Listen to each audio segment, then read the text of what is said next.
Selamat datang di channel Cerita Kehidupan. Sebelum lanjut ke cerita selanjutnya, yuk subscribe dan like. Absen dulu di kolom komen ya ah. Lantai marmer putih pengadilan agama itu terasa sedingin es di bawah telapak kaki Alia, meskipun ia mengenakan flat shoes sederhananya.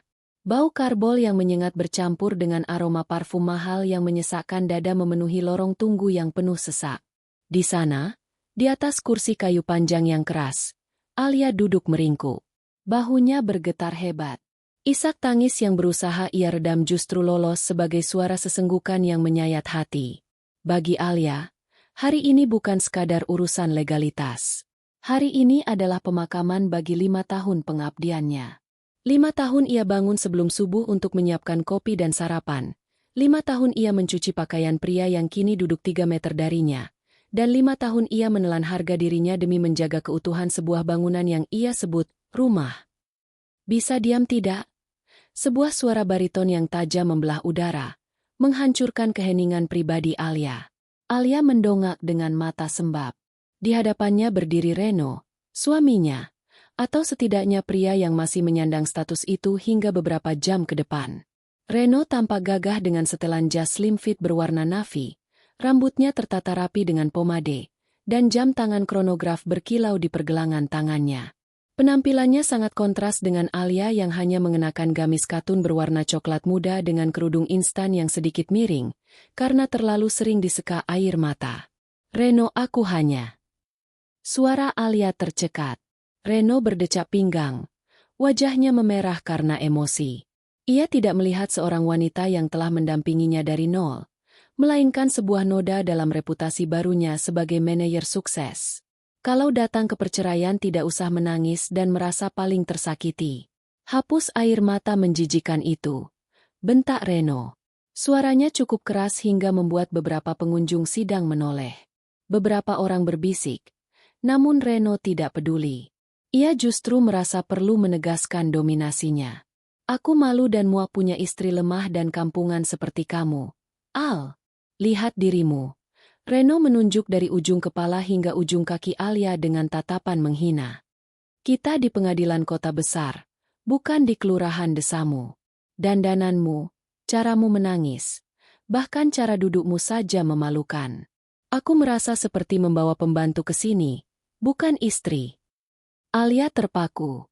Kata-kata itu lebih tajam daripada gugatan cerai yang dilayangkan Reno bulan lalu. Aku seperti ini karena aku mengurus rumahmu. Reno, aku tidak punya waktu bersolek karena aku menghemat uang belanja agar kamu bisa cicil mobil itu. Bisik Alia lirih. Suaranya bergetar antara sedih dan amarah yang mulai membuncah. Reno tertawa sinis. Sebuah tawa kering yang meremehkan. Jangan sok pahlawan. Kamu kampungan ya memang karena aslimu begitu. Tidak punya selera. Tidak punya wibawa. Kamu pikir dengan menangis begini orang-orang akan kasihan padamu? Mereka justru kasihan padaku karena harus terjebak selama 5 tahun dengan wanita yang bahkan tidak tahu bedanya espresso dan latte. Di samping Reno, pengacaranya hanya menatap ponsel dengan bosan, sementara Maya, adik ipar Alia, mulai mengeluarkan ponselnya. Maya tersenyum licik, mengarahkan kamera ke arah wajah Alia yang hancur. Ayo kak, nangis yang keras lagi. Goda Maya tanpa belas kasihan. Biar pengikutku di media sosial tahu bagaimana rupa Ratu Drama, yang sebentar lagi bakal ditendang dari rumah mewah Kak Reno.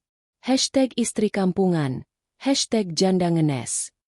Maya, tolong jangan sekarang. Pinta Alia dengan suara yang nyaris hilang. Duh, jangan melarang-larang aku ya. Kamu itu sudah bukan bagian dari keluarga kami lagi.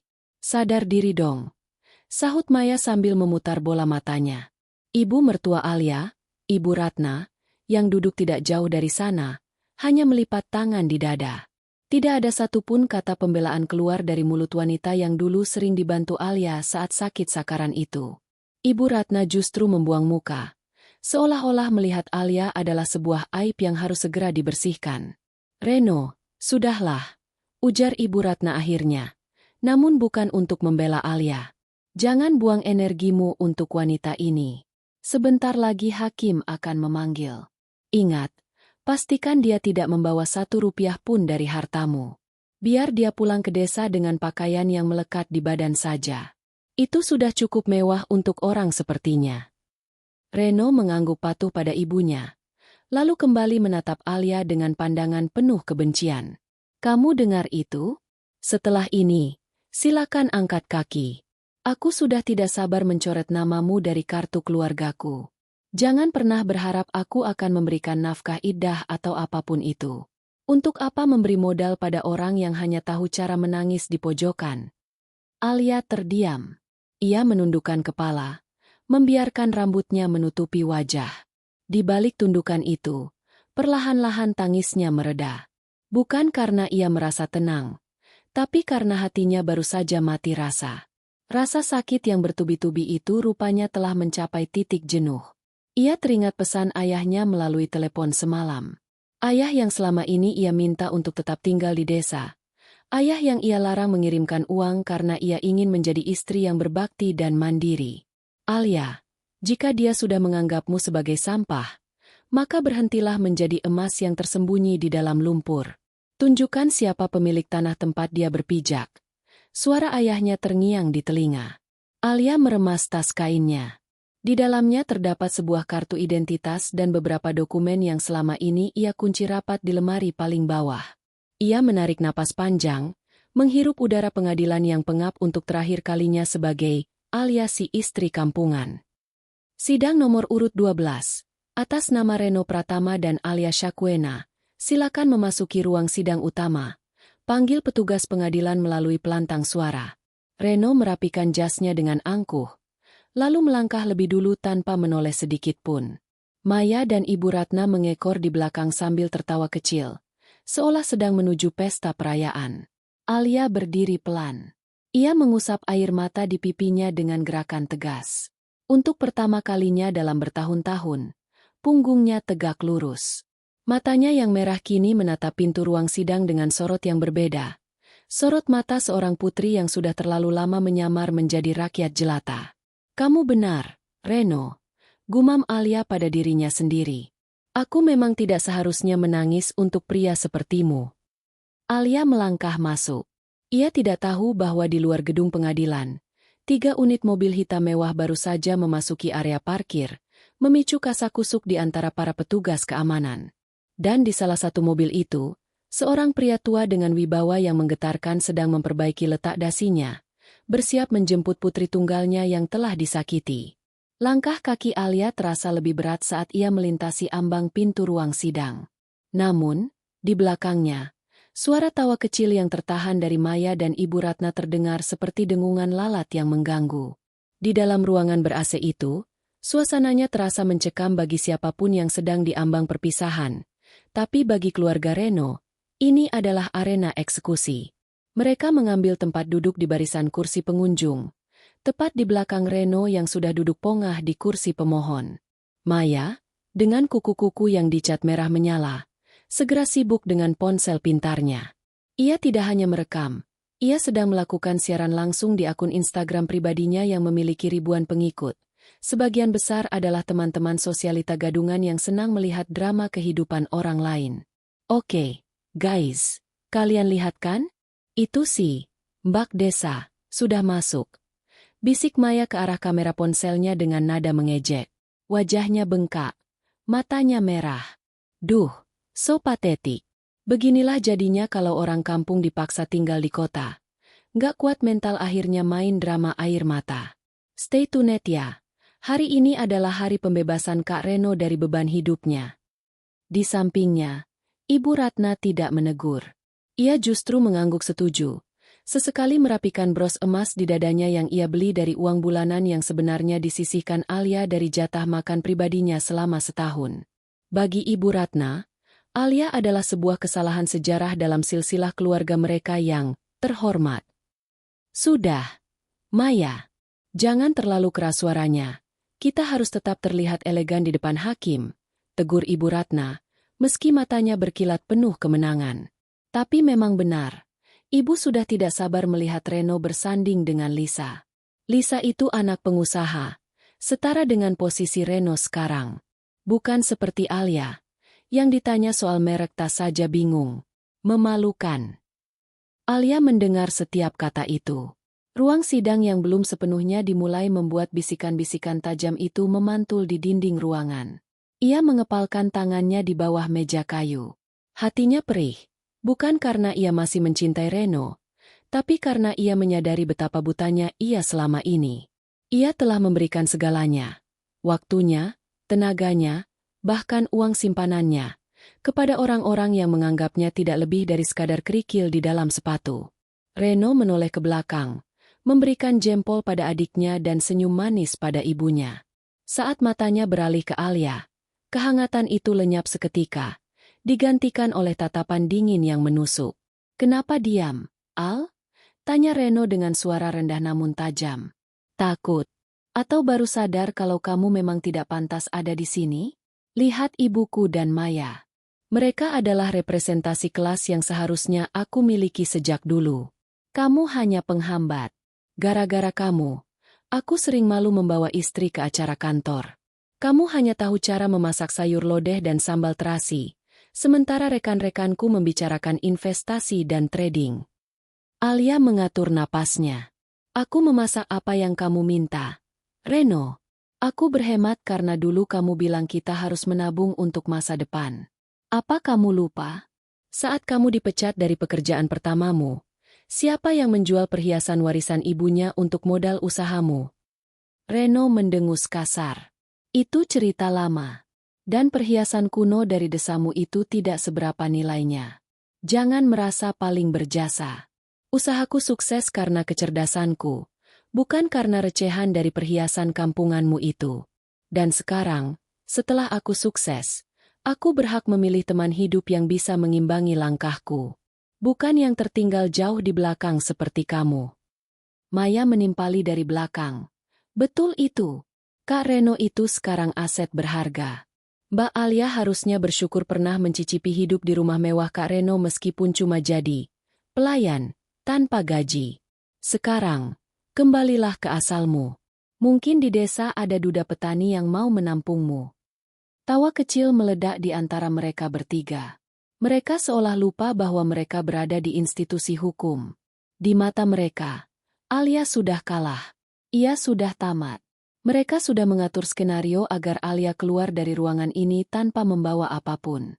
Reno telah menyiapkan pengacara mahal yang bertugas memanipulasi data keuangan, mengaburkan fakta bahwa rumah dan mobil yang mereka gunakan sebenarnya dibayar dengan aliran dana yang entah dari mana asalnya, yang Reno klaim sebagai bonus prestasi. "Ibu sudah bicara dengan pengacara," bisik Ibu Ratna pada Reno, namun cukup keras untuk didengar Alia. "Semua perabot yang kamu beli, pastikan tidak ada yang dibawa wanita itu. Bahkan piring-piring di dapur pun. Itu milikmu. Biarkan dia pulang hanya dengan tas kain lusuhnya itu. Kita tidak mau ada barang dari rumah kita yang dibawa ke rumah kumuh di desa." Alia memejamkan mata sejenak. Ia mengingat rumah ayahnya di desa. Rumah yang mereka sebut kumuh, itu berdiri di atas tanah berhektar-hektar dengan pohon-pohon jati yang usianya lebih tua dari usia Reno. Ia mengingat ayahnya yang mereka sebut petani biasa. Itu sebenarnya adalah pria yang keputusannya bisa memengaruhi harga komoditas pangan di provinsi ini. Kemarahan Alia kini berganti menjadi ketenangan yang menakutkan. Ia teringat bagaimana Reno selalu melarangnya mengundang ayahnya ke rumah dengan alasan, takut lantai marmernya kotor. Alia selalu patuh karena ia ingin menghargai suaminya. Tapi hari ini, kepatuhan itu telah mati. "Kalian benar-benar yakin aku tidak membawa apa-apa dari sini?" tanya Alia tiba-tiba, suaranya tenang, tanpa getaran tangis lagi. Reno mengernyitkan dahi. "Apa? Kamu mau menuntut Gono gini? Silakan coba. Pengacaraku akan membuktikan bahwa kamu tidak punya kontribusi finansial sepeser pun. Kamu hanyalah ibu rumah tangga yang menghabiskan uang suami. Di mata hukum, kamu nol besar." "Kita lihat saja nanti, Reno," ucap Alia pendek. Maya mencibir. "Dih, sok keren. Paling nanti di depan hakim nangis-nangis lagi minta jatah bulanan. Dasar udik." Saat itu, pintu samping ruang sidang terbuka. Hakim ketua masuk bersama anggotanya. Suasana mendadak formal. Reno membenarkan posisi duduknya, memasang wajah penuh wibawa sebagai korban dari istri yang tidak kompeten.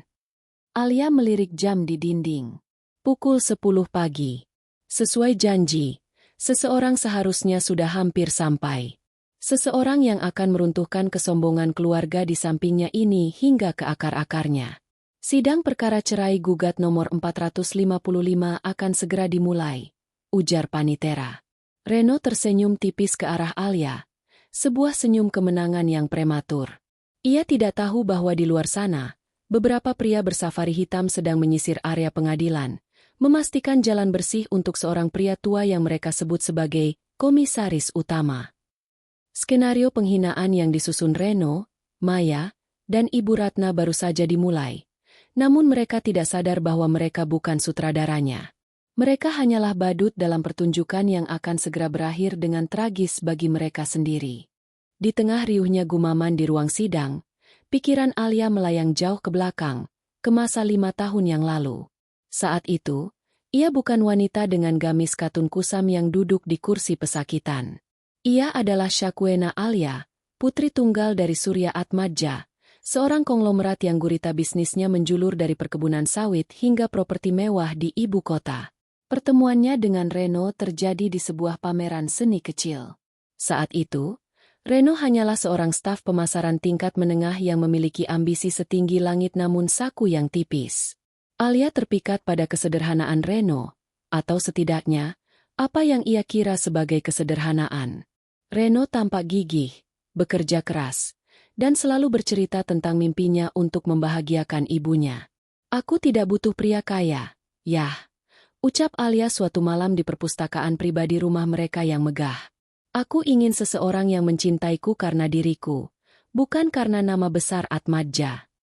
Pak Surya, pria yang matanya telah membaca ribuan karakter manusia, hanya menghela napas panjang.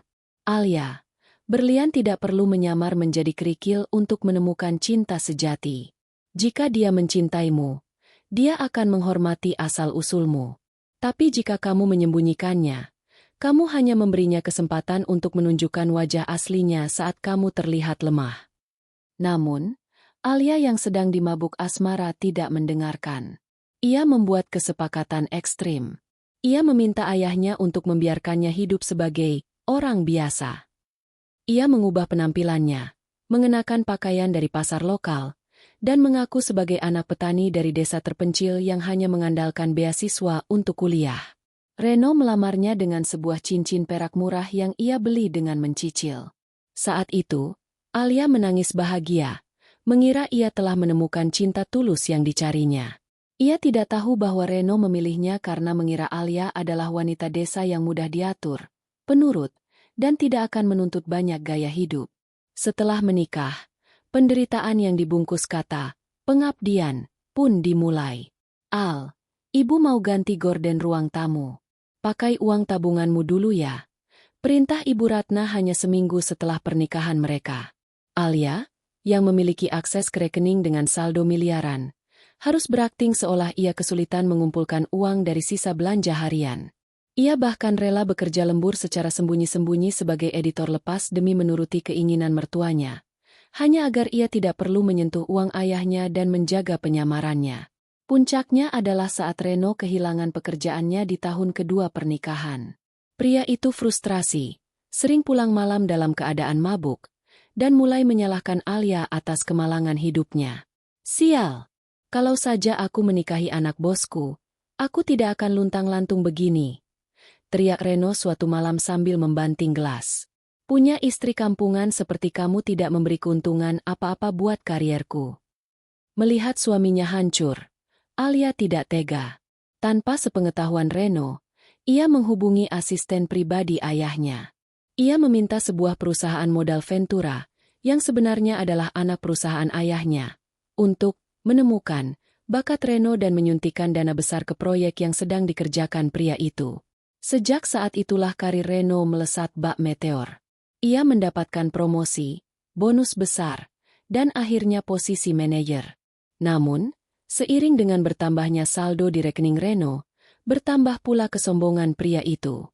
Ia mulai merasa bahwa kesuksesannya adalah murni karena kehebatannya sendiri. Ia mulai memandang Alia sebagai beban masa lalu yang tidak pantas berada di lingkungan sosialnya yang baru. Alia ingat betul kejadian setahun yang lalu, saat ulang tahun pernikahan mereka yang keempat. Ia telah menyiapkan makan malam sederhana di rumah. Namun, Reno pulang dengan membawa Maya dan beberapa teman kantornya. "Reno, aku sudah masak," ucap Alia lembut. Reno melihat meja makan itu dengan tatapan jijik. "Sayur asem lagi? Tempe goreng? Al, lihat teman-temanku. Mereka terbiasa makan di restoran bintang 5. Singkirkan makanan bau desa ini, bikin malu saja." Maya, yang saat itu sudah mulai menikmati fasilitas dari kakaknya, tertawa sambil menutupi hidung. "Aduh Mbak, bau terasinya sampai ke depan lo. Kak Reno, mending kita keluar saja yuk. Biar Mbak Alia makan sendiri di dapur. Cocoklah sama seleranya." Malam itu, Alia makan sendirian di dapur dalam kegelapan, sementara suaminya mentraktir teman-temannya di restoran mewah dengan uang yang sebenarnya berasal dari jaringan bisnis ayahnya. Setiap kali Alia ingin bicara, setiap kali ia ingin menunjukkan siapa dirinya sebenarnya, Reno selalu memotongnya dengan kalimat, "Sudah, diam saja. Kamu itu orang desa. Nggak tahu apa-apa soal dunia luar. Tugasmu cuma urus rumah dan jangan bikin aku malu." Lama-kelamaan, Alia terbiasa menyembunyikan kecerdasannya. Ia menyimpan rapi ijazah magister luar negerinya di dasar koper tua yang terkunci. Ia menyimpan foto-fotonya saat berlibur di Eropa bersama ayahnya di sebuah folder rahasia yang tidak pernah dibuka. Ia menukar mahkotanya dengan debu, hanya untuk menyadari bahwa pria yang ia cintai ternyata lebih mencintai bayangan dirinya sendiri di cermin kekuasaan. Kembali ke ruang sidang, Alia melirik Reno yang sedang berbisik dengan pengacaranya. Reno tampak begitu percaya diri, seolah-olah ia adalah penguasa dunia. Pria itu tidak sadar bahwa selama 5 tahun ini, ia hidup di dalam gelembung yang ditiup oleh wanita yang sekarang ia hina. Pemeriksaan identitas para pihak. Suara hakim ketua membuyarkan lamunan Alia. Reno berdiri dengan sigap, menyerahkan KTP-nya dengan gerakan elegan. "Reno Pratama, jabatan manajer senior, yang mulia," ucapnya dengan nada sombong yang kental. Kini giliran Alia. Ia berdiri perlahan. Ia tidak lagi menunduk. "Alia Syakwena," ucapnya tegas. "Pekerjaan?" tanya hakim. "Ibu rumah tangga," sahut Reno cepat, memotong ucapan Alia. "Dia tidak punya pekerjaan, yang mulia. Hanya bergantung pada nafkah saya selama ini." Alia menoleh ke arah Reno. Untuk pertama kalinya, ia memberikan senyum tipis yang penuh arti.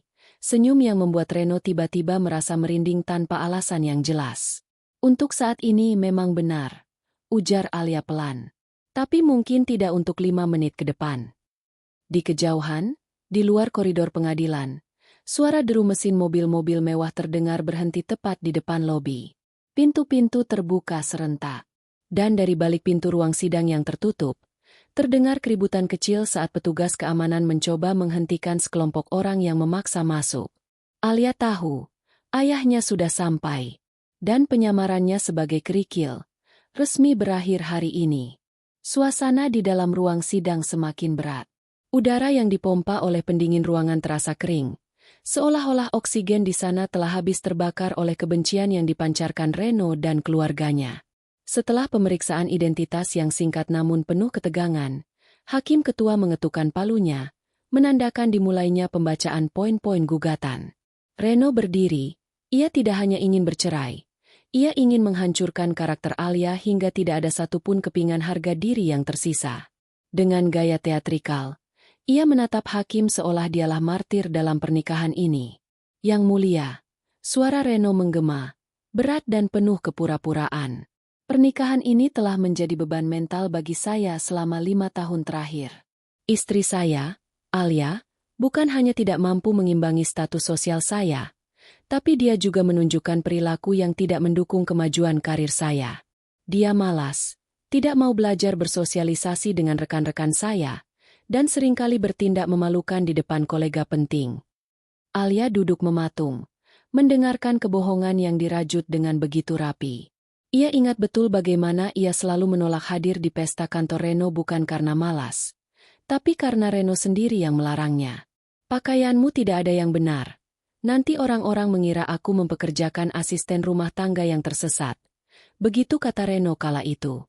Pengacara Reno, seorang pria parubaya dengan senyum licik bernama Bram, berdiri sambil membawa tumpukan dokumen.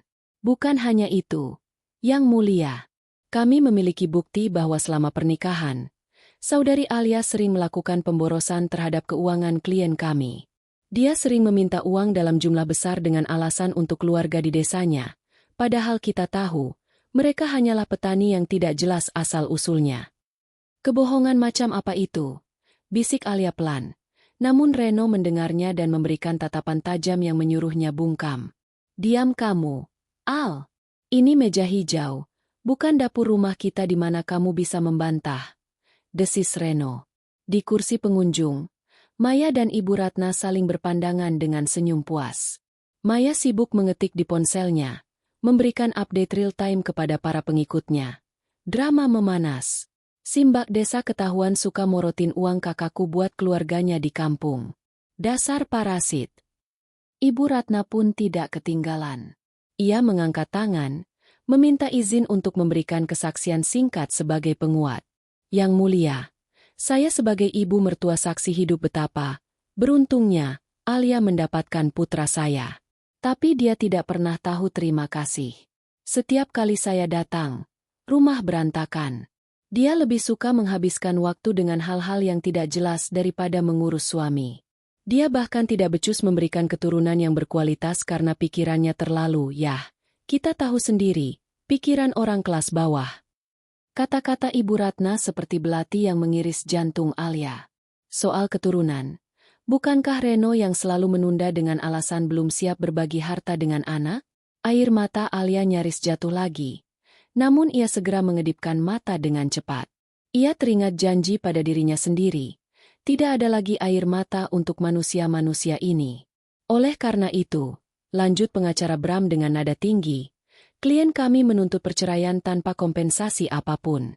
Kami juga menuntut agar Saudari Alia segera mengosongkan rumah yang saat ini ditempati, karena rumah tersebut dibeli murni dari keringat klien kami tanpa ada sumbangsih dari pihak istri.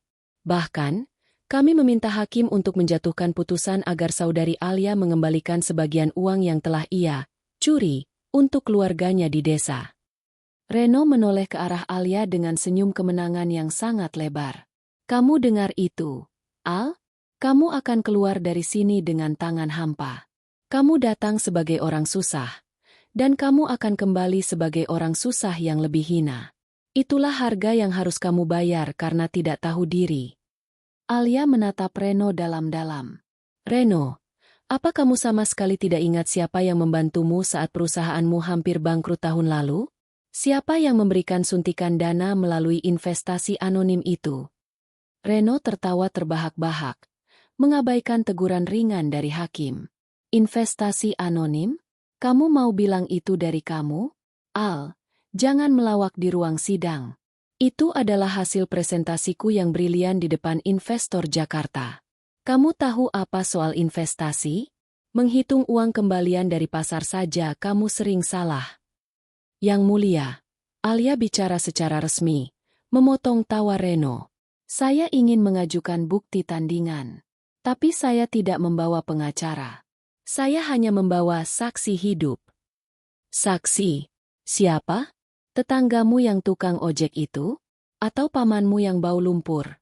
Ejek Maya dari kursi belakang. Tepat saat itu, kegaduhan terdengar di depan pintu ruang sidang. Suara bentakan petugas keamanan kalah oleh suara langkah kaki yang berat dan berirama serempak. Pintu ganda ruang sidang itu terbuka dengan dentuman yang menggetarkan kaca. Seorang pria tinggi dengan rambut beruban yang tertata rapi, mengenakan setelan jas buatan penjahit Italia yang harganya mungkin setara dengan seluruh aset Reno, masuk dengan wibawa yang luar biasa. Di belakangnya, berdiri 4 orang pria berbadan tegap dengan AirPH di telinga, serta 2 orang pria membawa koper kulit yang tampak sangat mahal. Seluruh ruangan mendadak hening. Hakim ketua bahkan membetulkan letak kacamatanya dengan bingung. Reno mengerutkan kening. Wajah pria itu terasa tidak asing. Ia pernah melihatnya di sampul majalah bisnis Forbes dan di baliho-baliho besar proyek pengembangan kota mandiri. Jantung Reno mulai berdegup kencang. Sebuah firasat buruk mulai merayapi tengkuknya. "Siapa Anda?" "Ini sidang tertutup," bentak Reno, mencoba menutupi kegugupannya dengan kesombongan. Pria tua itu tidak memandang Reno. Ia terus melangkah. Matanya hanya tertuju pada Alia yang kini berdiri dengan kepala tegak. Pria itu berhenti di samping Alia, lalu meletakkan tangannya di bahu putri tunggalnya dengan lembut. "Ayah!" bisik Alia. Pak Surya Atmaja menatap Reno dengan tatapan yang seolah bisa membakar siapapun yang dipandangnya. Ia lalu menoleh ke arah hakim. "Nama saya Surya Atmaja. Saya di sini sebagai wali dari putri saya, Syakwena Alia Atmaja. Dan saya membawa beberapa dokumen yang mungkin akan mengubah jalannya persidangan ini dari sekadar perceraian menjadi kebangkrutan total bagi pihak penggugat." Wajah Reno mendadak pucat pasi. Ia mengenal nama itu. Atmaja, pemilik Atmaja Group, perusahaan induk yang baru saja mengakuisisi kantor tempat Reno bekerja minggu lalu. Ibu Ratna dan Maya yang tadinya duduk dengan angkuh, kini melongo dengan mulut terbuka. Ponsel di tangan Maya terjatuh ke lantai. Namun ia tidak berani memungutnya. Suasana ruang sidang yang tadinya penuh hinaan untuk istri kampungan, kini berubah menjadi panggung eksekusi bagi sang suami yang terlalu sombong. Hening yang tercipta di ruang sidang itu begitu pekat hingga suara detak jam dinding terdengar seperti dentuman martil. Reno masih berdiri, namun lututnya terasa lemas. Nama, Surya Atmaja, bukan sekadar nama. Itu adalah sebuah institusi. Di dunia bisnis yang digeluti Reno, menyinggung nama itu sama saja dengan menggali liang lahat untuk karir sendiri. "Atmaja?" Suara Reno keluar sebagai bisikan yang serak. Ia menatap Alia, lalu beralih ke pria berwibawa di sampingnya. "Tidak mungkin. Alia bilang ayahnya hanya petani di desa. Dia pasti menyewa figuran untuk menakutiku." Pak Surya tidak membalas ucapan Reno. Ia hanya memberikan isyarat kecil kepada salah satu pria yang membawa koper kulit di belakangnya. Pria itu maju, membuka koper, dan mengeluarkan setumpuk dokumen legal yang sudah dilegalisir. "Yang Mulia Hakim," ucap Pak Surya dengan suara berat yang memenuhi ruangan. "Saya memohon maaf atas interupsi ini. Namun, putri saya telah cukup lama bermain peran sebagai istri yang rendah hati. Saya rasa sudah saatnya kebenaran tentang aset yang diklaim oleh saudara Reno Pratama ini diluruskan." Hakim ketua, yang mulai menyadari profil tinggi tamu di hadapannya, mengangguk. "Silakan, Pak Surya. Namun, apakah ini relevan dengan gugatan cerai?" "Sangat relevan, Yang Mulia," sahut salah satu pengacara Pak Surya yang baru saja maju ke depan. Saudara Reno dalam gugatannya menyatakan bahwa rumah di kawasan elit Menteng dan mobil-mobil mewah yang ia gunakan adalah murni hasil keringatnya. "Kami di sini untuk membuktikan bahwa semua itu adalah aset di bawah naungan Atmaja Group yang dipinjamkan kepada putri kami, Alia, sebagai hadiah pernikahan yang ia sembunyikan dari suaminya demi menjaga martabat pria ini." Mendengar itu, Ibu Ratna yang tadinya duduk kaku langsung berdiri. "Bohong. Itu rumah anak saya. Reno bekerja siang malam untuk mencicil rumah itu," teriaknya dengan suara melengking yang bergetar. Pak Surya menoleh perlahan ke arah Ibu Ratna. Tatapannya begitu dingin hingga wanita itu langsung terdiam dan duduk kembali dengan wajah pucat. "Ibu Ratna, benar?" tanya Pak Surya tenang namun mematikan. "Saya memiliki catatan aliran dana. Rumah yang putra Anda tempati dibeli secara tunai oleh yayasan keluarga kami. Reno hanya membayar biaya pemeliharaan bulanan yang nilainya bahkan tidak sampai 10% dari cicilan aslinya. Dia mengira dia mencicil pada bank, padahal dia sebenarnya sedang menyewa dari saya melalui pihak ketiga, dan bahkan sewa itu pun sering menunggak." Reno merasa dunianya berputar. Ia teringat bagaimana mudahnya ia mendapatkan persetujuan kredit rumah itu 5 tahun lalu. Ia pikir itu karena skor kreditnya yang bagus. Ternyata, itu adalah skenario yang disusun Alia untuk membantunya tanpa melukai egonya. Maya, yang tadinya sibuk melakukan siaran langsung, kini dengan panik mencoba mematikan ponselnya. Namun, Komentar di siarannya sudah meledak. Ribuan orang menonton saat ia dan ibunya menghina putri dari salah satu orang terkaya di negeri ini. Dan satu lagi, lanjut Pak Surya, beralih ke Reno yang kini wajahnya sudah bercucuran keringat dingin. Perusahaan tempat Anda bekerja, Global Tech Solution, baru saja diakuisisi oleh konsorsium saya 3 hari yang lalu. Saya secara pribadi sudah meninjau performa Anda. Menarik sekali melihat bagaimana seorang manajer senior merasa begitu hebat sampai lupa bahwa modal awal proyek yang melambungkan namanya berasal dari dana hibah tanpa bunga yang diatur oleh putri saya. Alia berdiri di samping ayahnya, menatap Reno dengan tatapan kosong. Tidak ada lagi rasa kasihan. Yang ada hanyalah kelegaan karena beban rahasia itu akhirnya terangkat. Reno, panggil Alia pelan. Aku pernah bilangkan, aku mencintaimu apa adanya. Aku rela hidup sederhana karena aku ingin kita membangun semuanya dari nol. Tapi kamu tidak pernah puas. Kamu ingin terlihat kaya, tapi dengan cara menginjak kepalaku. Kamu ingin kelas sosial yang tinggi, tapi dengan cara menghina asal-usulku yang sebenarnya jauh di atas bayanganmu. Reno mencoba melangkah maju, tangannya gemetar. Alia, sayang, kenapa kamu tidak bilang dari awal? Ini pasti salah paham. Aku hanya sedang emosi tadi. Aku tidak bermaksud menghinamu. Aku hanya apa? Potong Pak Surya dengan tegas. Hanya muak punya istri, kampungan, yang ternyata bisa membeli seluruh harga dirimu hanya dengan 1 lembar cek? Saya sudah mendengar semuanya dari luar pintu. Reno, setiap hinaan, setiap makian yang kamu lemparkan pada putriku. Pak Surya kemudian menatap Hakim Ketua kembali. Yang mulia, kami mengajukan gugatan balik. Kami menuntut pengosongan rumah dalam waktu 1x24 jam. Kami juga menuntut audit menyeluruh atas dana yang telah digunakan saudara Reno selama pernikahan yang berasal dari aset putri saya. Dan mengenai tuduhan pemborosan yang dituduhkan kepada Alia. Pengacara Pak Surya menyodorkan dokumen lain.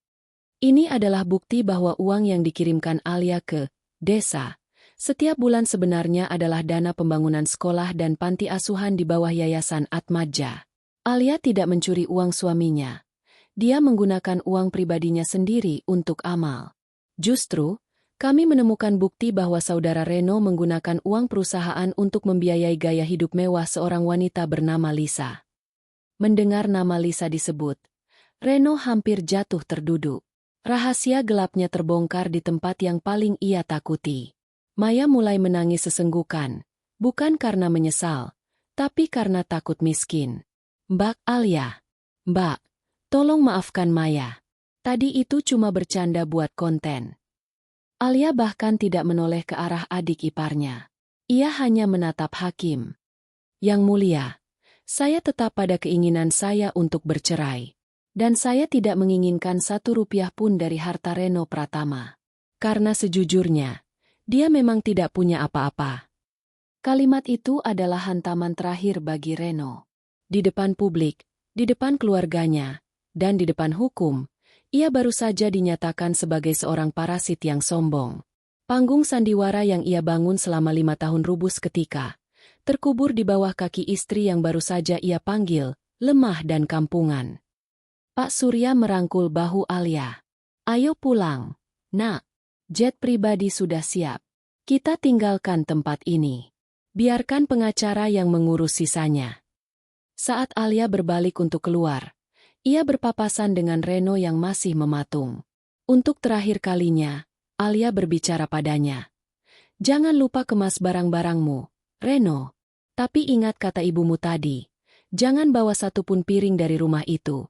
Karena itu bukan milikmu. Alia melangkah keluar dengan kepala tegak, meninggalkan Reno yang kini harus menghadapi badai yang ia ciptakan sendiri. Gema langkah kaki Alia dan Pak Surya di lorong pengadilan terdengar seperti lonceng kematian bagi masa depan Reno. Di dalam ruang sidang, Reno masih mematung. Keheningan yang menyelimutinya terasa mencekik, sementara bisikan-bisikan dari pengunjung sidang lainnya mulai terdengar seperti tusukan ribuan jarum.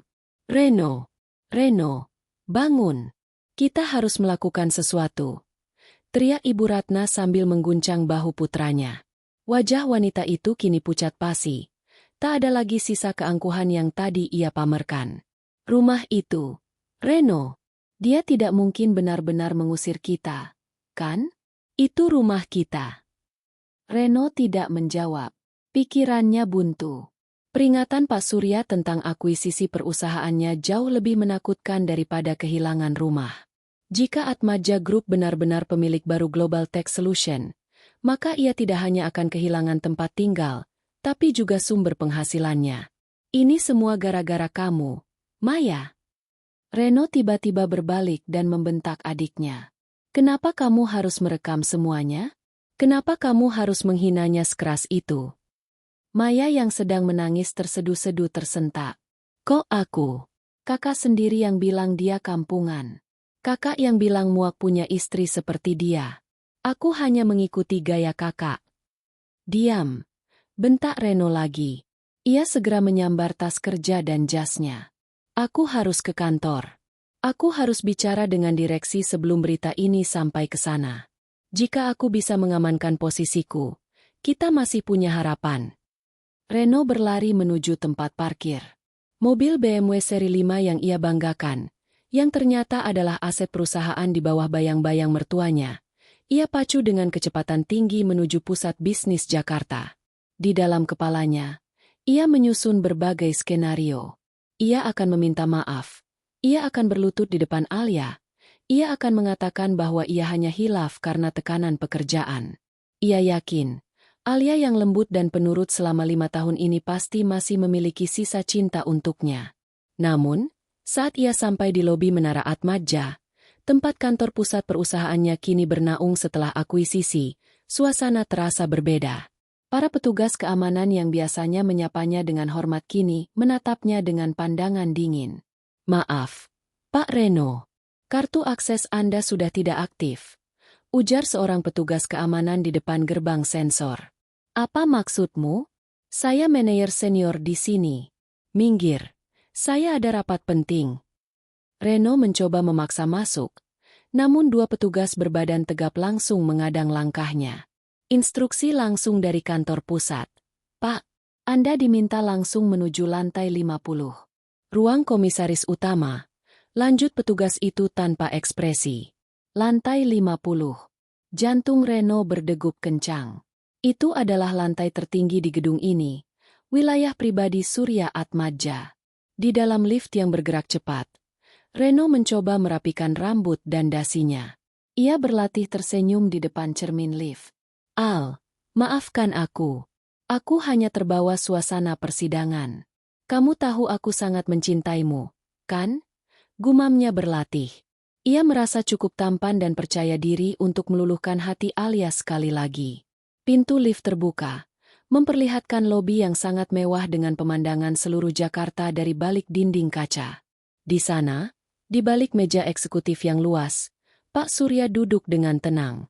Namun, yang membuat Reno membeku bukan hanya kehadiran Pak Surya, melainkan Alia yang duduk di samping ayahnya. Alia sudah berganti pakaian. Tak ada lagi gamis katun kusam. Ia mengenakan blazer sutra berwarna emerald yang dipadukan dengan celana kain berpotongan elegan. Rambutnya yang biasa diikat asal kini tergerai indah, dan sebuah kalung berlian simpel melingkar di lehernya. Ia tampak seperti wanita yang berbeda, seorang ratu yang baru saja merebut kembali tahtanya. Alia, Reno mendekat dengan wajah memelas yang dibuat-buat. Syukurlah kamu di sini. Aku ingin bicara. Kejadian di pengadilan tadi. Itu semua hanya emosi sesaat. Ibu dan Maya yang mempengaruhiku. Kamu tahu aku tidak bermaksud begitu. Alia menyesap tehnya perlahan, lalu menatap Reno dengan tatapan yang sangat datar. Hanya emosi sesaat. Reno, 5 tahun kamu menghinaku, meremehkan keluargaku, dan menyembunyikan aku seperti aib, itu emosi sesaat. Aku melakukannya demi melindungimu. Al, dunia bisnis itu keras. Aku tidak ingin kamu terbebani. Dusta Reno semakin menjadi-jadi. Pak Surya berdehem. Suara yang seketika menghentikan kebohongan Reno. Cukup. Reno Pratama. Saya memanggilmu ke sini bukan untuk mendengar drama picisanmu. Saya memanggilmu untuk menyerahkan ini. Pak Surya mendorong sebuah map coklat di atas meja. Reno membukanya dengan tangan gemetar. Di dalamnya terdapat surat pemutusan hubungan kerja, PHK, secara tidak hormat, beserta rincian gugatan ganti rugi atas penyalahgunaan dana perusahaan untuk kepentingan pribadi, termasuk bukti transfer Reno kepada selingkuhannya, Lisa.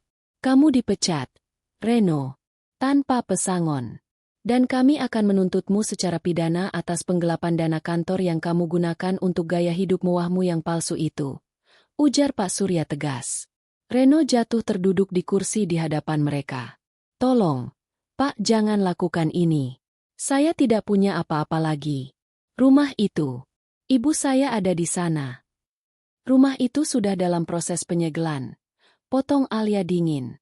Saat ini, petugas sedang mengawal ibu dan Maya untuk keluar. Aku sudah cukup baik dengan membiarkan mereka membawa pakaian pribadi mereka. Tapi koleksi tas bermerek Maya yang dibeli dengan uangku? Itu semua disita. Al, kamu tidak bisa setega ini. Kita pernah saling mencintai. Teriak Reno mulai putus asa. Cinta. Alia berdiri, berjalan mendekati Reno hingga jarak mereka hanya 1 meter. Cinta itu tidak menghina. Reno, cinta itu tidak memalukan pasangannya di depan umum. Kamu bilang kamu muak punya istri lemah dan kampungan? Baiklah. Sekarang lihat aku. Aku adalah wanita yang memegang kendali atas seluruh hidupmu. Dan aku tidak butuh pria lemah yang hanya besar di mulut seperti kamu. Alia memberikan isyarat kepada ajudan di pintu. Bawa dia keluar. Dan pastikan dia tidak menginjakan kaki di properti Atmaja manapun di seluruh negeri ini. Reno diseret keluar dari ruangan itu. Ia berteriak-teriak memanggil nama Alia, namun suaranya hanya memantul di dinding kaca yang kedap suara. Saat ia sampai di lobi bawah, ia melihat pemandangan yang lebih menghancurkan hatinya. Ibunya dan Maya berdiri di trotoar depan gedung, dikelilingi oleh koper-koper mereka.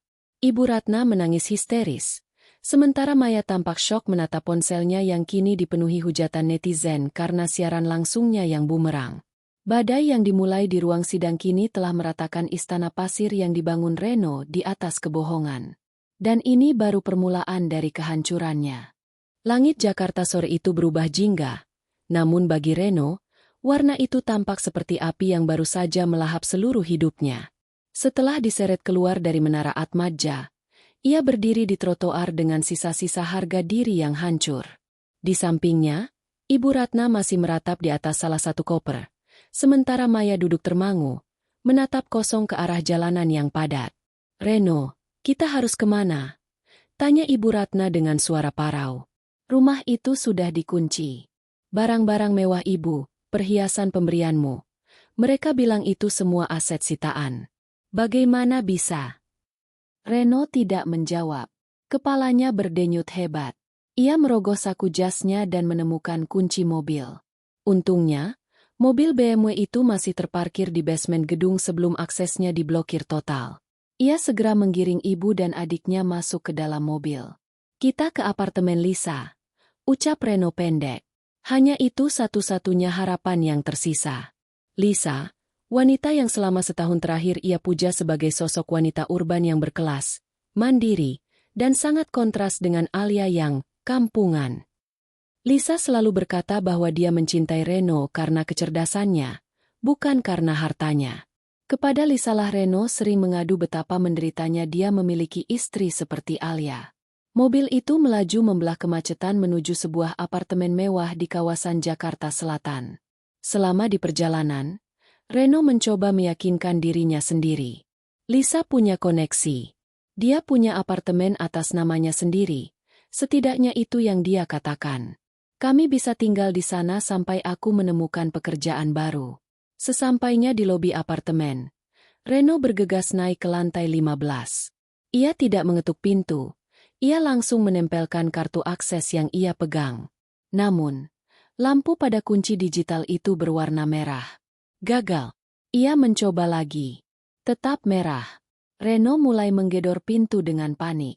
Lisa! Lisa! Buka pintunya. Ini aku, Reno. Setelah beberapa menit, Pintu terbuka sedikit, memperlihatkan Lisa yang mengenakan jubah mandi sutra. Namun, wajah cantik yang biasanya menyambutnya dengan senyum manis itu kini tampak dingin dan penuh gangguan. "Reno, ngapain kamu kesini?" tanya Lisa tanpa membukakan pintu lebih lebar. "Lis, kartu aksesnya tidak bisa. Ada masalah besar. Alia, dia ternyata anak Surya Atmadja. Aku dipecat. Rumahku disita. Aku perlu tempat tinggal sementara untukku, ibu, dan Maya," ucap Reno terengah-engah. Lisa terdiam sejenak. Lalu tawa kecil yang sinis lolos dari bibirnya. "Anak Surya Atmadja? Serius? Wah, Reno, kamu benar-benar bodoh ya. Punya tambang emas malah kamu buang demi demi aku." "Lisa, tolong jangan bercanda sekarang. Ibu dan Maya ada di bawah. Kita harus masuk." Reno mencoba mendorong pintu, namun Lisa menahannya dengan kuat. "Masuk. Reno, dengar baik-baik." Lisa menatapnya dengan pandangan meremehkan yang persis sama dengan tatapan yang Reno berikan pada Alia pagi tadi. "Apartemen ini cicilannya kamu yang bayar lewat rekening perusahaanmu, kan? Tadi pengacara dari Atmadja Group sudah datang ke sini. Mereka bilang apartemen ini juga masuk dalam daftar aset yang digelapkan. Statusnya sudah dibekukan." Reno terbelalak. Tapi kamu bilang kamu mencintaiku." Lisa tertawa lebih keras kali ini. "Mencintaimu? Aku mencintai gaya hidup yang kamu berikan, Reno. Aku mencintai makan malam mewah, tas-tas bermerek, dan koneksi yang kamu janjikan. Sekarang kamu tidak punya pekerjaan, tidak punya rumah, dan sedang diburu kasus pidana penggelapan uang. Kamu pikir aku mau menampung beban sepertimu? Lisa, aku melakukan semua ini untukmu. Aku menceraikan Alia untukmu," teriak Reno putus asa. "Itu keputusanmu yang paling bodoh, bukan pengorbanan untukku," sahut Lisa tajam. "Oh, dan satu lagi. Pria yang tadi datang bersamaku di dalam adalah pengacaraku. Dia sedang mengurus agar aku bersih dari kasusmu. Jadi, tolong jangan ganggu aku lagi. Kita berakhir di sini." Brak! Pintu ditutup tepat di depan wajah Reno. Reno berdiri mematung. Ia merasa seperti baru saja dipukul oleh kenyataan yang sangat keras. Wanita yang ia banggakan sebagai wanita berkelas, ternyata hanyalah seorang oportunis yang jauh lebih kejam daripada apa yang ia tuduhkan pada Alia. Ia kembali ke lobi dengan langkah gontai. Di sana, Ibu Ratna dan Maya sudah menunggu dengan tumpukan koper di tengah keramaian lobi apartemen. Beberapa penghuni apartemen lain menatap mereka dengan risih. "Bagaimana, Reno? Kita bisa masuk?" tanya Ibu Ratna penuh harap. "Lisa mengusir kita, Bu," jawab Reno lirih. "Apa? Wanita kurang ajar itu," teriak Ibu Ratna histeris. "Ibu sudah bilang, dia itu cuma mau uangmu. Kenapa kamu lebih memilih dia daripada Alia yang..." Ibu Ratna mendadak berhenti. Ia baru sadar apa yang baru saja ia katakan. Maya mulai menangis lagi. "Kak, ini benar-benar gila. Di media sosial, namaku sudah jadi trending topik. Semua orang menghujat kita. Teman-teman sosialitaku memblokir nomorku. Aku tidak punya tempat tinggal. Kak, aku tidak mau tidur di jalanan." Reno menatap kedua wanita itu. Dulu, ia merasa sangat bangga bisa memanjakan mereka. Sekarang, mereka tampak seperti beban yang sangat berat. Ia teringat bagaimana Alia dulu selalu tenang menghadapi masalah keuangan. Bagaimana Alia selalu punya cara untuk mengatur semuanya tanpa mengeluh. Saat ia sedang termenung, sebuah pesan masuk ke ponselnya. Itu dari nomor yang tidak dikenal. Namun pesannya sangat singkat dan padat. "Unit mobil BMW yang Anda gunakan saat ini sedang dalam perjalanan untuk ditarik oleh jasa penagihan, debt collector, karena status kepemilikan yang bermasalah. Harap segera kosongkan kendaraan." Reno melihat ke arah luar lobi.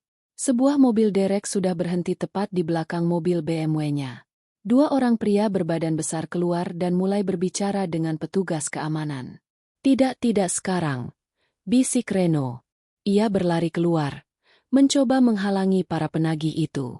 "Ini mobil saya. Saya punya surat-suratnya. Surat atas nama perusahaan Global Tech, Pak. Dan perusahaan sudah memerintahkan penarikan aset karena Anda bukan lagi karyawan di sana. Ujar salah satu petugas dengan nada tidak bersahabat. Di bawah lampu jalanan Jakarta yang mulai menyala, Reno Pratama, sang manajer sukses yang sombong, harus melihat mobil mewahnya diderek pergi. Ia kini berdiri di pinggir jalan bersama ibu dan adiknya, dikelilingi oleh koper-koper yang berisi pakaian yang mungkin sebentar lagi harus mereka jual untuk makan. Hinaan yang ia lemparkan pada Alia kini berbalik 1000 kali lipat. Ia memanggil Alia, kampungan, dan lemah. Namun kenyataannya, tanpa Alia dan tanpa harta mertuanya, Reno hanyalah seorang pria yang tidak memiliki apa-apa, bahkan tempat untuk berteduh malam ini. Reno, kita mau kemana sekarang? Tanya Ibu Ratna sambil menggigil kedinginan. Reno menatap ke arah gedung-gedung tinggi yang menjulang di sekitarnya. Dunia yang dulu ia rasa ada dalam genggamannya kini terasa begitu asing dan memusuhi. Entahlah, Bu, jawab Reno pelan. Mungkin ke terminal. Kita pulang ke desa. Kata, desa, yang dulu ia gunakan sebagai hinaan untuk Alia, kini menjadi satu-satunya pelarian yang tersisa baginya. Cahaya lampu ruang kerja di penthouse Menara Atmaja masih benderang meskipun jarum jam sudah melewati angka 11 malam. Alia duduk di balik meja kaca yang luas. Namun kali ini ia tidak sendirian. Di hadapannya, 3 orang auditor senior dan seorang detektif finansial sedang membedah tumpukan dokumen digital yang disiarkan ke layar besar di dinding. Alia tidak lagi mengenakan perhiasan mencolok. Ia kembali ke gaya simpelnya, setelan kasual yang nyaman, namun sorot matanya kini tajam, penuh ketelitian yang selama 5 tahun ini ia tumpulkan demi menyenangkan hati Reno. Nona Alia, kami menemukan sesuatu yang lebih dalam dari sekadar perselingkuhan dengan Lisa. Ujar salah satu auditor, Pak Baskoro, sambil menunjuk sebuah grafik aliran dana yang rumit. Alia mengernyitkan dahi. Apa maksudmu, Pak Bas? Selama 3 tahun terakhir, saudara Reno tidak hanya menggunakan dana perusahaan untuk gaya hidup. Dia melakukan skema kickback dengan vendor-vendor fiktif. Dan yang mengejutkan, salah satu vendor tersebut terhubung dengan sebuah rekening di luar negeri atas nama Maya, adik ipar Anda, jelas Pak Baskoro. Alia menyandarkan punggungnya ke kursi. Sebuah tawa hambar lolos dari bibirnya. Jadi, selama ini Maya bukan hanya parasit yang memakan uang sakunya, tapi juga kaki tangan Reno dalam merampok perusahaan yang sebenarnya milik keluarga Alia. Berapa totalnya? Tanya Alia dingin. Jika digabung dengan penggunaan fasilitas kantor secara ilegal dan penggelapan dana hibah yang Nona berikan secara anonim, total kerugian mencapai 15 miliar rupiah. Jawab detektif finansial itu tenang. Dan ada satu hal lagi. Kami menemukan dokumen asuransi jiwa atas nama Anda yang premi bulanannya sangat tinggi. Namun penerima manfaatnya adalah Reno dan ibunya. Dokumen ini ditandatangani tahun lalu. Tepat saat Reno mulai sering mengajak Anda bepergian ke tempat-tempat terpencil. Darah Alia terasa berdesir dingin. Ia teringat liburan tahun lalu di sebuah tebing terjal yang disebut Reno sebagai wisata alam. Saat itu Reno terus mendesaknya untuk berdiri di pinggir tebing demi sebuah foto. Namun Alia menolak karena merasa pusing. Jadi, dia tidak hanya ingin menceraikanku. Dia mungkin pernah terpikir untuk melenyapkanku. Bisik Alia. Rasa perih yang tersisa untuk Reno kini benar-benar musnah, berganti menjadi kewaspadaan yang mutlak. Pak Surya masuk ke ruangan dengan langkah tenang, membawa 2 cangkir coklat panas. Ia memberikan 1 kepada putrinya. Bagaimana, sayang? Masih ingin memberi mereka kesempatan untuk sekadar pulang ke desa? Alia menatap ayahnya. Tidak, Yah. Aku awalnya ingin membiarkan mereka hidup susah saja agar mereka belajar menghargai orang lain. Tapi melihat fakta bahwa mereka bekerja sama untuk merampok kita, dan bahkan mungkin membahayakan nyawaku, aku tidak bisa tinggal diam. Lalu, apa rencanamu? Alia berdiri, berjalan menuju jendela besar yang memperlihatkan pemandangan kota Jakarta. Di bawah sana, di suatu tempat di antara gemerlap lampu itu, Reno mungkin sedang meratapi nasibnya di pinggir jalan. Gugat mereka secara pidana. Semuanya. Reno, Maya, Dan jangan lupakan keterlibatan Ibu Ratna sebagai penikmat hasil kejahatan. Aku ingin mereka merasakan bahwa kampungan yang mereka hina ini adalah orang yang akan menutup pintu penjara untuk mereka. Ujar Alia dengan suara yang tidak goyah sedikit pun. Sementara itu, di sebuah sudut terminal bus antar kota yang kumuh dan pengap, Reno duduk di atas ubin semen yang kotor. Di sampingnya, Ibu Ratna terus mengeluh tentang bau pesing yang menyengat. Sementara Maya sibuk menutupi wajahnya dengan masker dan kacamata hitam, takut ada yang mengenalinya sebagai si selebgram jatuh miskin. Reno, busnya kapan datang? Ibu lapar. Rengek Ibu Ratna. Busnya baru ada jam 5 pagi. Bu, uang kita tinggal sedikit. Jangan minta makan yang macam-macam. Sahut Reno ketus. Ia baru saja menjual jam tangan bermereknya ke sebuah toko loak dengan harga 1/10 dari harga aslinya hanya untuk membeli tiket bus. Tiba-tiba, 3 orang pria berseragam kepolisian mendekat ke arah mereka. Orang-orang di terminal mulai berbisik-bisik, mengira ada penggerebekan narkoba. Saudara Reno Pratama? Tanya salah satu polisi dengan nada tegas. Reno tersentak berdiri. Jantungnya berdegup kencang hingga terasa ingin melompat keluar. Iya, saya sendiri. Ada apa, Pak? Kami memiliki surat perintah penangkapan atas nama Anda, Saudari Maya, dan Ibu Ratna atas dugaan tindak pidana penggelapan dalam jabatan, pencucian uang, dan pemufakatan jahat. Anda semua diminta ikut ke kantor polisi sekarang juga. Wajah Ibu Ratna langsung pucat pasi. Polisi? Salah apa kami? Anak saya ini manajer sukses. Jangan sembarangan. Manajer sukses yang mencuri uang perusahaan. Bu, sahut polisi itu sambil mengeluarkan borgol. Maya mencoba lari, namun langkahnya terhenti saat seorang polwan menangkap lengannya dengan sigap. Lepaskan. Aku tidak tahu apa-apa. Itu semua ide Kak Reno. Teriak Maya mencoba menyelamatkan dirinya sendiri, persis seperti yang dilakukan Lisa sore tadi. Reno tidak melawan saat tangannya diborgol. Ia hanya menunduk layu. Di tengah hiruk-pikuk terminal, ia melihat sebuah layar televisi besar yang menempel di dinding. Di sana, sebuah berita breaking news menampilkan wajah Alia yang tampak sangat anggun, sedang melakukan konferensi pers tentang restrukturisasi Atmadja Group. Dalam berita itu, Alia tersenyum ke arah kamera, senyum yang tenang dan penuh wibawa. Alia tidak menyebut namanya sama sekali.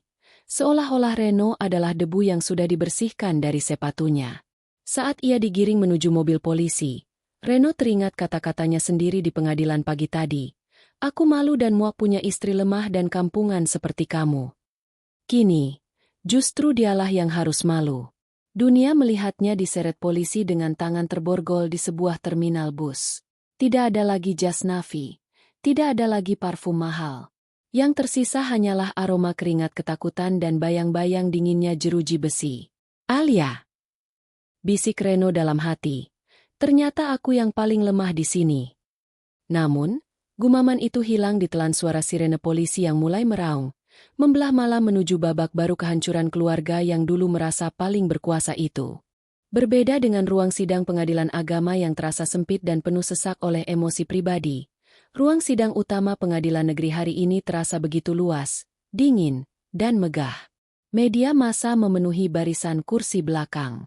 Kasus ini bukan lagi sekadar drama perceraian biasa.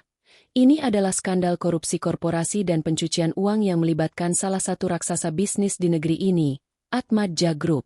Di kursi pesakitan, Reno duduk dengan bahu yang merosot dalam. Tak ada lagi jas Navi yang licin. Ia mengenakan kemeja putih sederhana dengan rompi tahanan berwarna oranye mencolok yang membungkus tubuhnya. Rambutnya yang dulu selalu klimis kini tampak berantakan, dan wajahnya dipenuhi bayang-bayang kelelahan serta ketakutan. Di sampingnya, Maya dan Ibu Ratna juga mengenakan seragam yang sama. Wajah mereka tertunduk rapat, mencoba menghindari jepretan kamera wartawan yang berkilat-kilat. Terdakwa Reno Pratama. Suara hakim ketua menggelegar, membacakan dakwaan yang tebalnya ratusan halaman. Berdasarkan bukti-bukti yang diajukan oleh jaksa penuntut umum, Anda didakwa telah melakukan manipulasi laporan keuangan, pembentukan vendor fiktif, serta pengalihan aset perusahaan secara ilegal. Satu persatu bukti dipaparkan di layar besar. Foto-foto kemewahan yang dulu mereka banggakan di media sosial, liburan ke luar negeri, tas-tas bermerek Maya, hingga renovasi rumah Ibu Ratna, kini menjadi barang bukti kejahatan. Jaksa menunjukkan bagaimana setiap sen dari kemewahan itu berasal dari rekening-rekening yang digelapkan Reno melalui celah sistem yang dulu ia kelola. Yang Mulia, jaksa penuntut umum bersuara, terdakwa tidak bekerja sendiri. Saudari Maya berperan sebagai penampung dana fiktif melalui rekening pribadinya, sementara Ibu Ratna mengetahui dan ikut menikmati hasil kejahatan tersebut dengan menyamarkan aset-aset tersebut dalam bentuk perhiasan dan properti di desa. Ibu Ratna terisak kecil. Saya tidak tahu apa-apa. Pak Hakim, saya cuma ibu rumah tangga. Saya pikir itu uang bonus anak saya. Rintihnya pelan. Namun, jaksa segera memutar rekaman suara yang diambil dari percakapan telepon yang telah disadap. Suara Ibu Ratna terdengar jelas di sana. Reno, pastikan uang bulanan ibu naik bulan depan. Jangan sampai Alia tahu kalau kamu memindahkan dana itu ke rekening ibu. Dia itu bodoh. Tidak akan sadar kalau kita kuras pelan-pelan. Seluruh ruangan mendengus jijik. Kedok, ibu mertua yang terhormat, itu hancur berkeping-keping. Di barisan kursi saksi, Alia duduk dengan tenang. Ia mengenakan dress formal berwarna hitam yang elegan namun bersahaja. Wajahnya tidak menunjukkan rasa dendam, melainkan ketegasan seorang wanita yang telah selesai dengan masa lalunya. Saat giliran Alia memberikan kesaksian, suasana menjadi sunyi senyap. Saudari saksi, tanya hakim, apakah benar Anda yang pertama kali mencurigai adanya aliran dana tidak wajar ini? Benar, Yang Mulia, jawab Alia, suaranya jernih dan berwibawa. Awalnya, saya ingin memberikan kebebasan penuh kepada suami saya untuk mengelola kepercayaannya. Namun, ketika pengkhianatan dalam rumah tangga terjadi, saya menyadari bahwa kepercayaan itu telah disalahgunakan untuk merugikan banyak pihak, termasuk karyawan di perusahaan keluarga saya. Alia menoleh singkat ke arah Reno. Pria itu mencoba mencari mata Alia, berharap ada setitik belas kasihan di sana. Namun, yang ia temukan hanyalah dinding es yang tidak tertembus. Terdakwa Reno pernah menyebut Anda lemah dan kampungan dalam persidangan sebelumnya. Apakah itu menjadi motivasi Anda melakukan audit besar-besaran ini? Tanya pengacara Reno, mencoba membangun narasi bahwa ini adalah aksi balas dendam pribadi. Alia tersenyum tipis, sebuah senyum yang membuat pengacara itu terdiam. Motivasi saya bukan untuk membalas hinaan. Orang yang kuat tidak perlu membuktikan kekuatannya dengan cara menginjak orang lain. Audit ini adalah bentuk tanggung jawab profesional saya sebagai bagian dari Atmadja Group. Jika kebetulan proses ini mengungkap kebusukan karakter seseorang yang pernah saya kenal, itu hanyalah konsekuensi dari perbuatannya sendiri. Reno menunduk. Tangannya meremas ujung rompi oranyenya. Ia teringat bagaimana ia dulu sering menertawakan Alia saat istrinya itu membaca buku-buku manajemen keuangan di rumah. Ia pikir Alia hanya sok tahu. Ternyata, istrinya itu sedang mengawasi setiap langkah salah yang ia ambil. Persidangan berlanjut dengan kesaksian dari para vendor fiktif yang telah dijanjikan kekebalan hukum jika mereka bicara. Mereka semua menunjuk Reno sebagai otak dari skema tersebut. Maya, dalam upaya terakhirnya untuk mendapatkan keringanan hukuman, mulai berteriak histeris menyalahkan kakaknya, menciptakan keributan di ruang sidang yang membuat hakim harus mengetukkan palu berkali-kali. Dia yang memaksa saya. Kak Reno yang bilang ini aman. Saya hanya korban. Teriak Maya sambil menunjuk-nunjuk Reno. Pengkhianatan dalam pengkhianatan. Reno melihat adiknya sendiri menjatuhkannya demi menyelamatkan diri. Ia teringat bagaimana dulu ia selalu membela Maya setiap kali adiknya itu menghina Alia. Kini, ia sadar bahwa ia telah memelihara ular di dalam rumahnya sendiri. Di penghujung sidang hari itu, sebelum para terdakwa dibawa kembali ke sel tahanan, hakim memberikan kesempatan bagi Reno untuk berbicara. Reno berdiri, kakinya gemetar. Ia menatap Alia yang sedang merapikan tasnya, bersiap pergi. Al! Panggilnya lirih. Alia berhenti, namun tidak berbalik sepenuhnya. Aku menyesal. Seandainya aku tahu siapa kamu sebenarnya. Itu kesalahanmu, Reno. potong Alia tanpa menoleh. Kamu hanya menghormati seseorang karena hartanya, bukan karena manusianya. Kamu tidak menyesal telah menyakitiku. Kamu hanya menyesal karena orang yang kamu sakiti ternyata punya kekuatan untuk menghancurkanmu. Alia melangkah keluar dari ruang sidang, dikawal oleh para ajudan ayahnya. Ia berjalan menembus kerumunan wartawan dengan kepala tegak, sementara di belakangnya, Reno, Maya, dan Ibu Ratna digiring dengan tangan terborgol menuju mobil tahanan yang akan membawa mereka kembali ke dalam kegelapan jeruji besi. Gema keadilan telah diketukkan. Dan bagi keluarga Reno, hari-hari penuh kesombongan mereka telah resmi berakhir di meja hijau yang paling pahit. Dinding penjara itu berwarna abu-abu kusam, senada dengan masa depan Reno yang kini terkunci rapat di balik jeruji besi. Sudah 6 bulan berlalu sejak vonis dijatuhkan. Reno dijatuhi hukuman 12 tahun penjara atas penggelapan dana dan pencucian uang. Maya mendapatkan 8 tahun, sementara Ibu Ratna, karena faktor usia dan perannya yang pasif namun tetap menikmati hasil kejahatan, dijatuhi hukuman 4 tahun. Reno duduk di sudut sel yang sempit, menatap sebuah kalender kecil yang ia coret setiap harinya. Tak ada lagi aroma parfum mewah atau sentuhan kain sutra. Yang ada hanyalah bau keringat dan nasi cadong yang hambar. Rambutnya kini dicukur cepak, dan tangannya yang dulu halus kini mulai kasar karena pekerjaan wajib di bengkel lapas. Suatu pagi, seorang sipir mengetuk jeruji besinya. "Reno Pratama, ada kunjungan untukmu." Jantung Reno berdebar.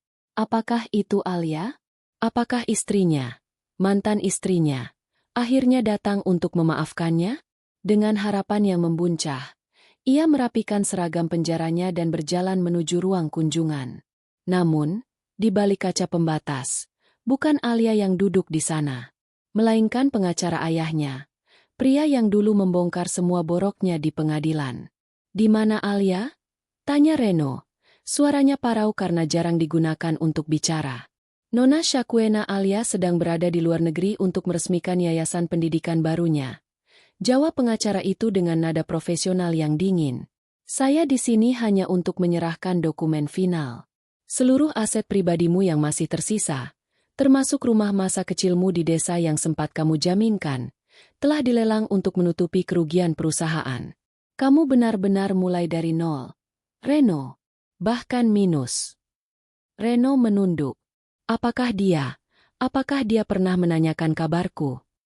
Pengacara itu menutup tas kerjanya. Jujur saja, tidak pernah. Baginya, kamu adalah bab yang sudah selesai dibaca dan dibuang ke tempat sampah. Dia bahkan sudah menghapus nama belakangmu dari semua dokumen legalnya seolah-olah kamu tidak pernah ada dalam hidupnya. Setelah pengacara itu pergi, Reno kembali ke selnya dengan langkah gontai.